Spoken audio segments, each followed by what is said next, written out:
Good morning. It's time for Two Guys on Sports. I'm Larry Hazer. I'm Dick Olson. Good morning, Larry. Good morning, Dick, and we welcome our friends listening in on 92.3 FM, WOSQ. Yeah, I hope they like us. Yeah.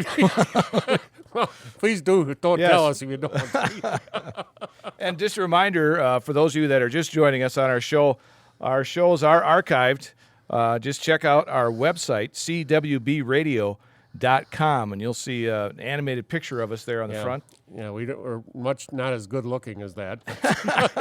Two Guys on Somebody Sports. did a pretty good job, though. Yes, it was very good. I like it. Yeah. All right. So let's rehash a little bit about what happened last weekend. It was a very busy weekend in the state for high school sports. And first of all, the boys and girls hockey state champions were crowned. Yep. Division I in boys, Notre Dame defeats Brookfield East Co-op 3-1, and D2 St. Mary's Springs 6-2 over New Richmond. And then in the girls, the DC Everest Co-op, as most people would know, Central Wisconsin Storm. Yes.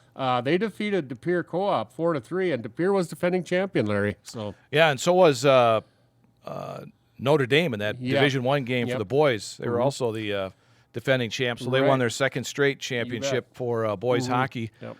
That happened this past weekend, and then 3 divisions of champions were crowned at the state team wrestling tournament. It kind of unfolded the way I thought it would. D1, Kaukauna and Rapids in the finals. Kaukauna finishing a 20-0 dual meet season with a 36-27 win over Wisconsin Rapids Lincoln. Congratulations to Lincoln on a great season, though. So and then in D2, Luxembourg Casco finished a 21-0 dual meet season with a 36-19 win over St. Croix Falls.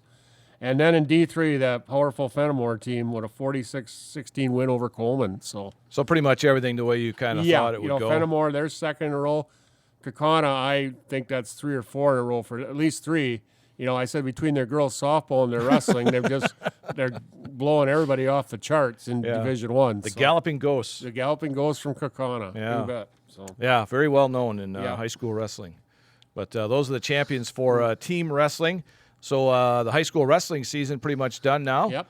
Unless individuals are going off to any tournaments. Yeah, anywhere. you've got the Domination in the Dells, which is an independent tournament, and then most guys will turn to freestyle and Greco-Roman here in the spring. And then they have national, state and national tournaments for that. So, all right. We will probably next week talk a little bit about the colleges because they're all we will talk about the D3 this week, but most of the conference tournaments in D1 are this weekend, and you qualify in the top 4, you go to the nationals. Okay. So and that'll be in a couple weeks. So. All right. We'll get into that in a few weeks here or the coming week or two. Yeah. All right. But we got more high school sports to talk about. In fact, the 48th WIAA State Girls Basketball Tournament gets underway this afternoon over at the Rest Center in Green Bay with Division III semifinals. And, I made predictions for the 4 teams that were going to be in each of the 4 divisions or 5 divisions. Not good. I think I only had 2 right in one division.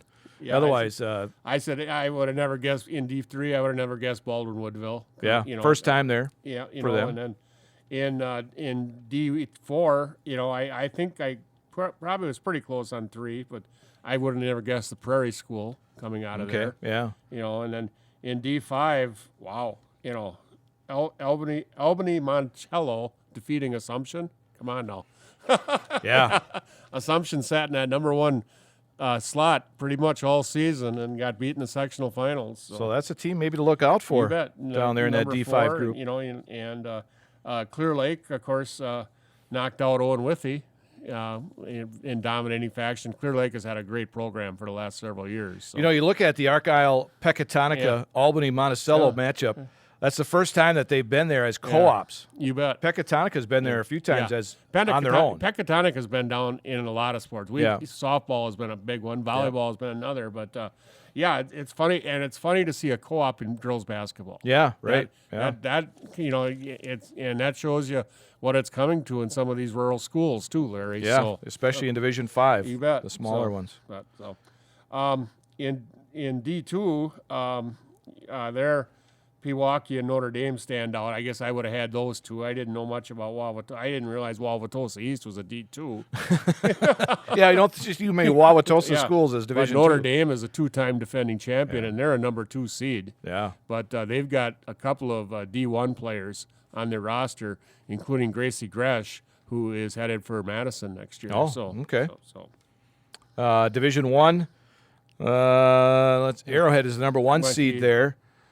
But maybe look out for Nina. Nina, and I've heard a lot of good things about Franklin too. Okay. So we'll see, but looks to be a good tournament. Not a lot of local flavor from up here though. No, not this year. We got McDonald Central is going to be in the Division 4 field. That matchup is one, and we won't be able to watch it because we'll be elsewhere tomorrow night. But Nielsville's last 2 losses right there, Cuba City and McDonald Central. So yeah. Cuba City, of course, we saw beat Nielsville last week in the sectional final, and McDonald Central, I tell you, they have really come on here as of late. And very senior oriented also. Yeah. And Coach Cooper does a great job there.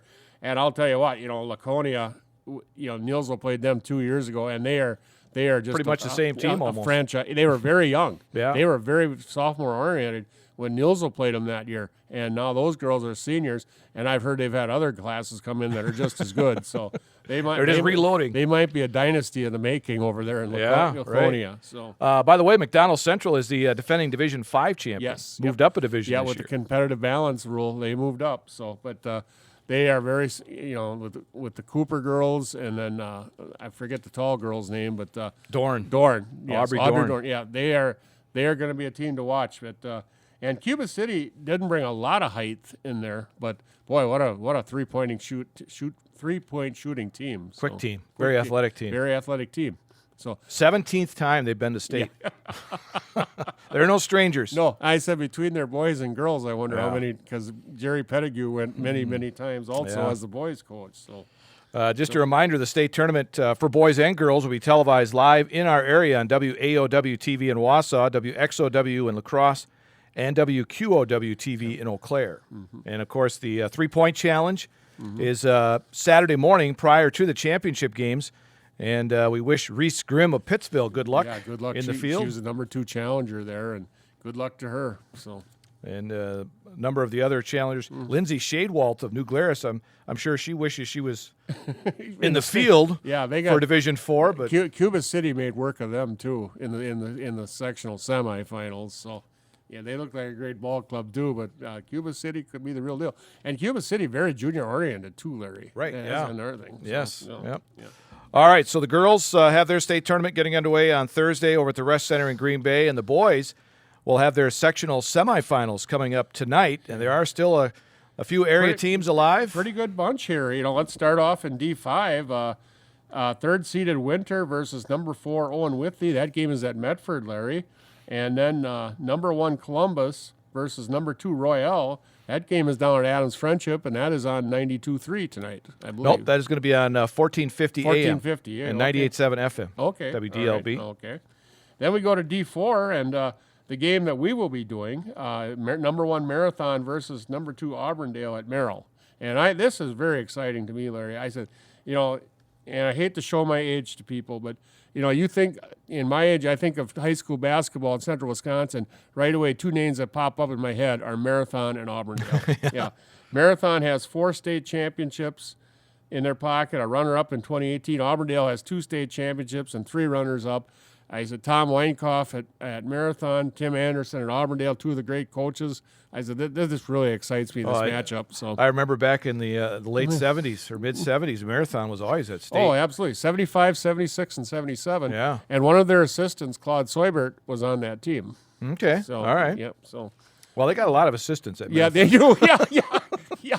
I noticed that when we do their games. Yeah, they've come full prepared. Yes. So, but, that game tonight, 7 o'clock on 92.7 WPKG. Yeah, that should be a dandy. Another good one in D4, Larry. Number 1 seeded Durand, Arkansas, who we seen earlier in the season. Yes. Versus Aquinas, and that game is at Osseo. And Aquinas, we had seen Mart at Onalaska Luther the night before, but Aquinas went into that same gym and really gave it to Luther the next night. So Yeah, you right. know, so Yep. but Grand Arkansas, a very strong team with Ethan Hurlbert, and they have some good height and some good outside shooting. So that should be a heck of a game over in Osseo. So and then in D1, number 1 seeded Marshfield versus number 5 Kakana at Wapaka, and then number 6 Nina versus number 2 Stevens Point. That is at Appleton East. So 2 of the Valley schools. Good luck. And I just wanted to bring up D2, and for one reason, Larry, you have number 1 Wausau East versus number 2 River Falls at Eau Claire North, and number 1 West Salem versus number 2 Fox Valley Lutheran at Wisconsin Rapids. That championship game is scheduled for the Fieldhouse here in Neillsville. I did hear they moved that to Neillsville, yeah. So that's pretty interesting. That will bring a lot of people in. Yeah, yes, a D2 sectional final. Yeah. So By the way, that Marshfield-Kokana game is on 92.3 FM. okay, that's WOSQ okay. tonight. Yeah, so just all over the dial tonight. Yes. We'll have games for you on 3 stations tonight. So check it out. The sectional semifinals for boys basketball. Winners move on to the sectional finals, which will be held on Saturday. And the WIAA Board of Control had their meeting, their annual meeting. Well, not their annual meeting, but their March meeting on Wednesday. And a couple of teams in our area are going to be making moves to different conferences. Elk Mound is going to move from the Dunn St. Croix to the Clover Belt West. And Osseo Fairchild is moving from the Clover Belt to the Dairyland, and that will take effect in the fall of 2025. Those 2 moves were approved. That was expected ever since we've heard that Osseo was trying to get out of the Clover Belt West, and I wonder does not qualify for football though either, does it? Or because Elk Mound is already in the Clover Belt for football, and would Osseo be leaving the Clover Belt in football too? I would assume they would. Yeah. Yes. So they would have to find another team to make it an 8-team. That may not. I don't know if that includes that football, because that football is kind of a different. Yeah, that's entity. a whole different animal. Yeah. There. That's a whole. So that may not include Yeah, the that. conferences in football, but in other sports, they will all be in the Dunn St. Croix. So, Yeah, and those will take effect again, not this coming fall, but the fall of 2025. And Elk Mound will be a heck of an addition to the West. Yes. Because they have some strong programs going too right now. Yes, so. they do. Yes, they do. All right, on our program, in case you're just joining us, we have a little segment we call Where Are They Now?, where Dick kind of takes a look at some of the alumni from the area and today, what they're doing now. Today, Larry, I am going up to Stanley Boyd High School and talk about Neil Hebert. Neil is a 2011 graduate of Stanley Boyd High School. He was a 3-year letter winner on the Oriole football team. His sophomore year, the Orioles were 10-2, losing in level 3 of the WIA playoffs to eventual state champion Colby, 21-14. Neil was a backup at quarterback and defensive back on that team.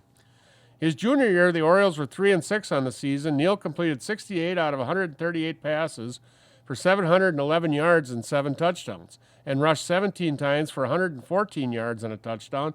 He also had 32 tackles and a pass interception on defense. His senior year, Stanley Boyd was 6-4, qualifying for the WIA D5 playoffs, where they lost in level 1 to Mondovi. Neil completed 112 of 186 passes for 1,515 yards and 14 touchdowns, and rushed 17 times for 77 yards and 5 touchdowns.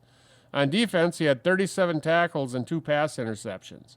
Neil was named first-team quarterback on the Clover Belt All-Conference team that year, and he was also named as the quarterback on the All-Northwest team. In the winter, Neil was a 3-year letter winner on the Stanley Boyd basketball team. His sophomore year, the Orioles were 12-10 on the season, losing to Fall Creek in the regionals. Neil averaged 6.6 points per game. His junior year, Stanley Boyd was 7-17 on the season, losing in the regionals to Thorpe. Neil led the Orioles in scoring that year with 11 points per game. His senior year, the Orioles were 7-16 on the season, losing to Thorpe in the regionals, and Neil averaged 11 points per game. In the spring, Neil was a 4-year letter winner on the Stanley Boyd baseball team, coached by his dad, Joe Hebert. His freshman year, the Orioles were 16-5, and they were Eastern Clover Belt champions, losing in the regionals to Spencer. Neil, starting at catcher, hit .285 with 12 RBIs and was honorable mention all-conference. His sophomore year, the Orioles were 10-14 on the season. Neil was a starting pitcher. Was 5-6 on the season with a 4.72 ERA. He batted .330 on the season with 18 RBIs and was a first-team choice on the Western Clover Belt All-Conference team. His junior year, Stanley Boyd was 14-9, losing in the regionals Cadott. Neil batted .476 with 26 RBIs. On the mound, he went 7-2 on the season with a 2.86 ERA. He was first team All-Conference and first team All-Northwest. His senior year, the Orioles were 10-10 on the season, losing in the regionals to Fall Creek. Neil batted .388 on the season with 21 RBIs. On the mound, he was 6-4 with a 3.515 ERA. He was first team All-Clover Belt West and first team All-Northwest.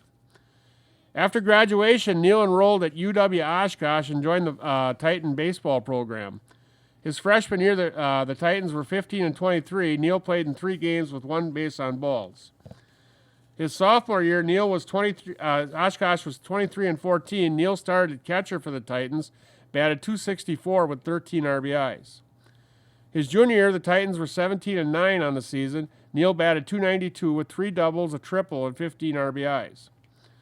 His senior year, Oshkosh was 26-17 on the year. Neil batted .284 on the season with 5 doubles and 18 RBIs. While at Oshkosh, Neil was a news and sports journalist for the Oshkosh student-managed radio and TV stations. Neil graduated from UW Oshkosh in 2015 with a bachelor's degree in broadcast journalism.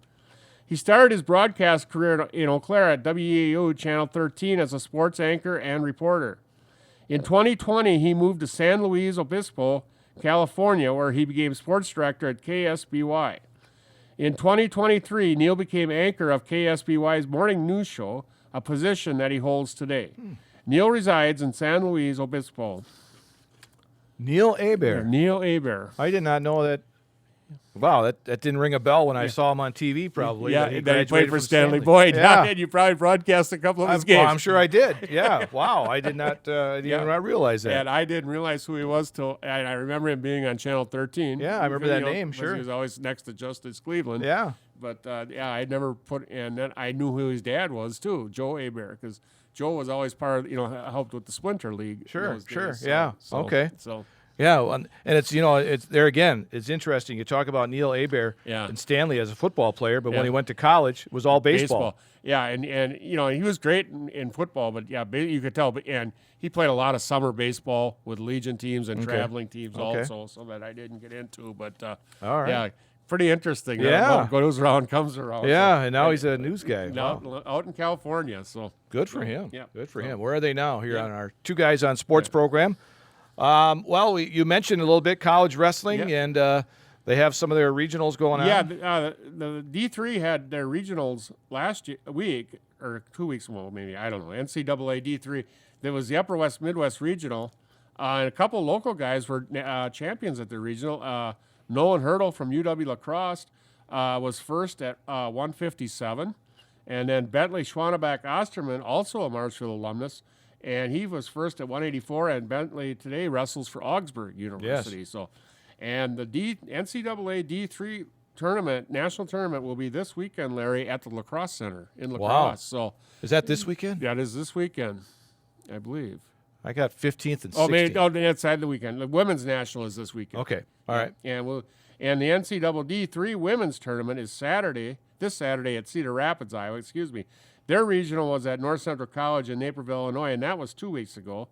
UW Stevens Point will have 8 wrestlers competing, including Morgan Bethea from Neilsville, who finished third. Yes. So yes. Morgan heading to nationals. Congratulations. Sarah Filson, a freshman from Thorpe, was also in that. She placed 6th but didn't qualify. So, okay. All right. Sarah is a girl who pretty much her whole life wrestled 106 for the boys at Thorpe Owen Withy, but she did her last couple of years. She did get to go to state for the girls. So and that's something we're seeing a lot more of is girls in wrestling. Girls now. Wrestling in the high school and college is really exploding. High school in Wisconsin, it almost doubles every year the last couple of years.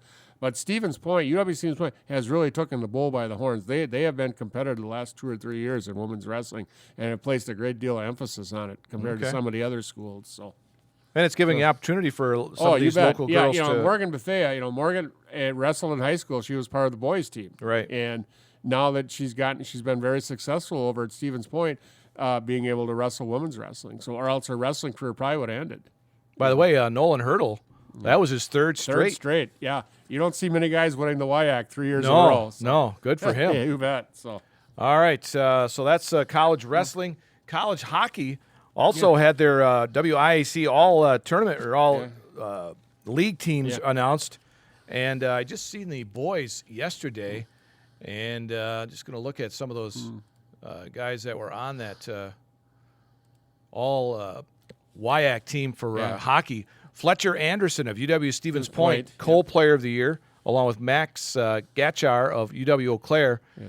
And then you have, let's see, who else was on that team? It was a Coach of the Year, was from Stevens Point. That's Tyler Krieger. Okay. The head coach. He's the Coach of the Year for WIAC for men's hockey. Okay, wonderful. So congratulations. Stevens Point has had Stevens Point, Eau Claire, and River Falls have been the teams in the WIAC that have been the strongest over the years. Especially River Falls women. Yeah, River Falls women. River Falls women in D3 is comparable to UW Wisconsin in Division 1. Yeah.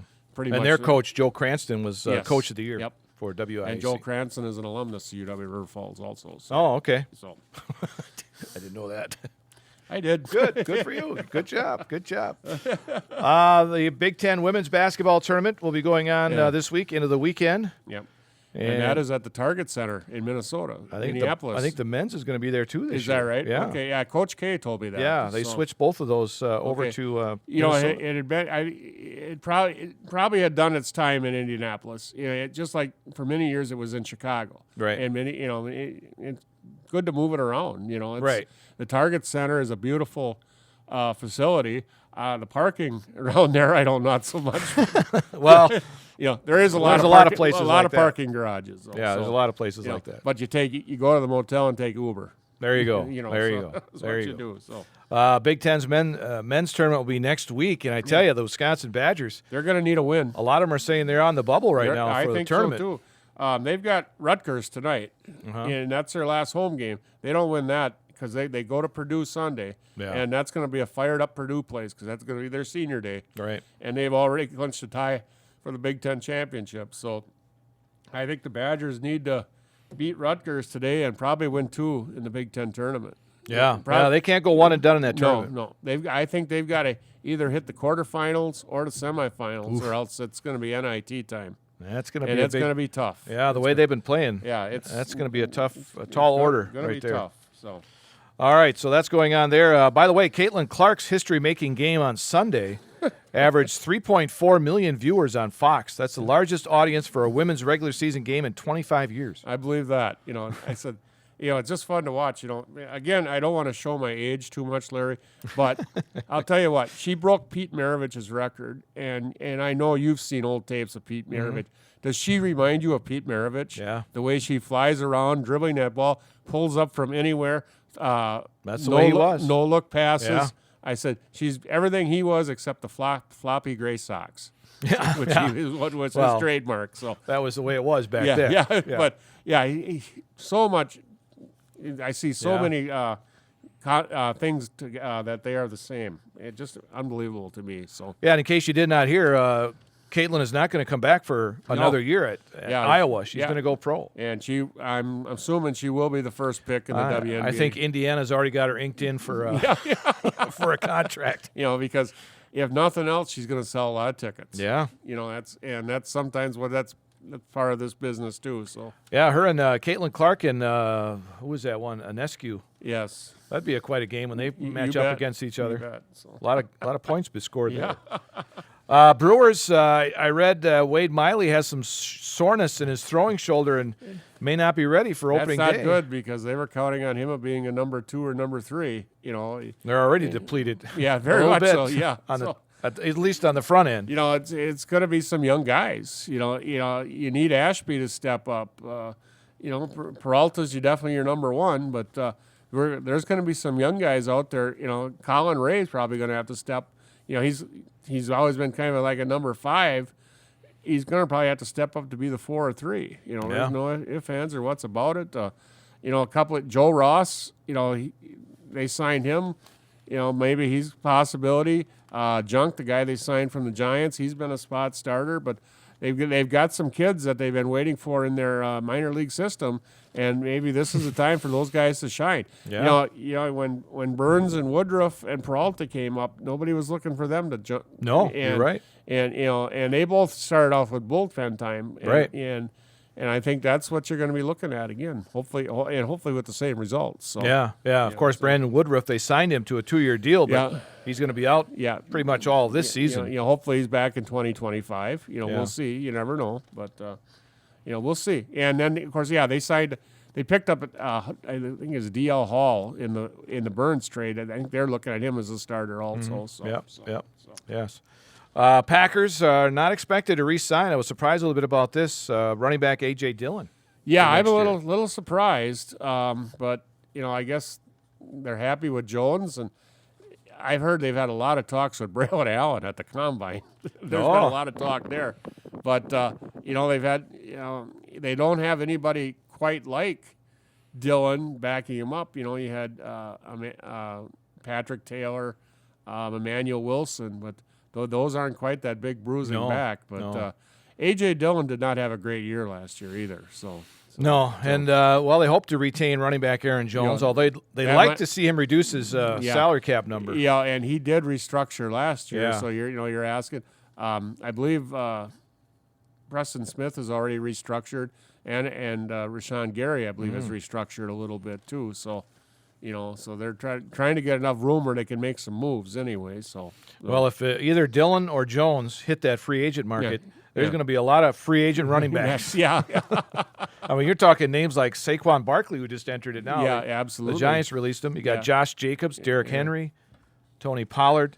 Yeah. Running back is not a big thing anymore, apparently. It's not. And you hardly ever – the Falcons took the kid from Texas last year in the 8th or 9th pick. But you hardly see him picked in the first round anymore. First of all, the way the league has changed with the passing and stuff. And then secondly, running backs just don't seem to be very effective. You take Zeke Elliott. He was just the bell cow at Dallas for 5 years.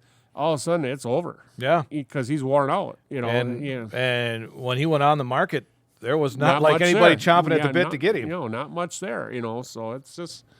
Yeah, it's unbelievable. So it's just, but running back has not, it's just like, tight ends, you more often go with H-backs, right?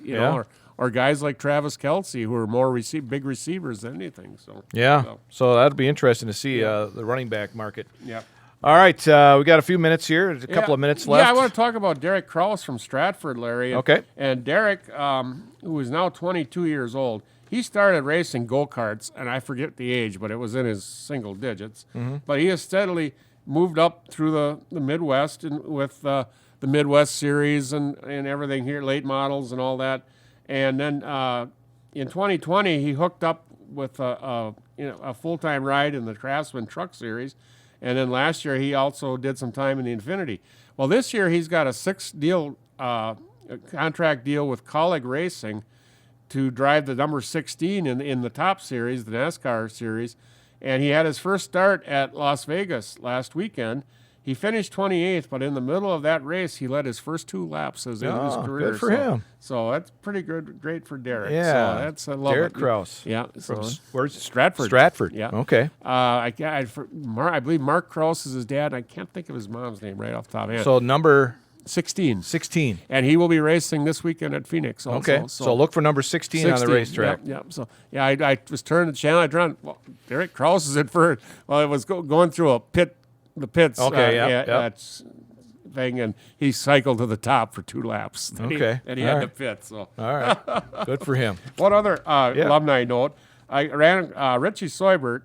And, of course, Richie was from Marshall Columbus and in Western Illinois, who was an undrafted free agent who made the Giants and had a 10-year career. And today, Rich is the head football coach at Watchung Hills Regional High School in Warren, New Jersey.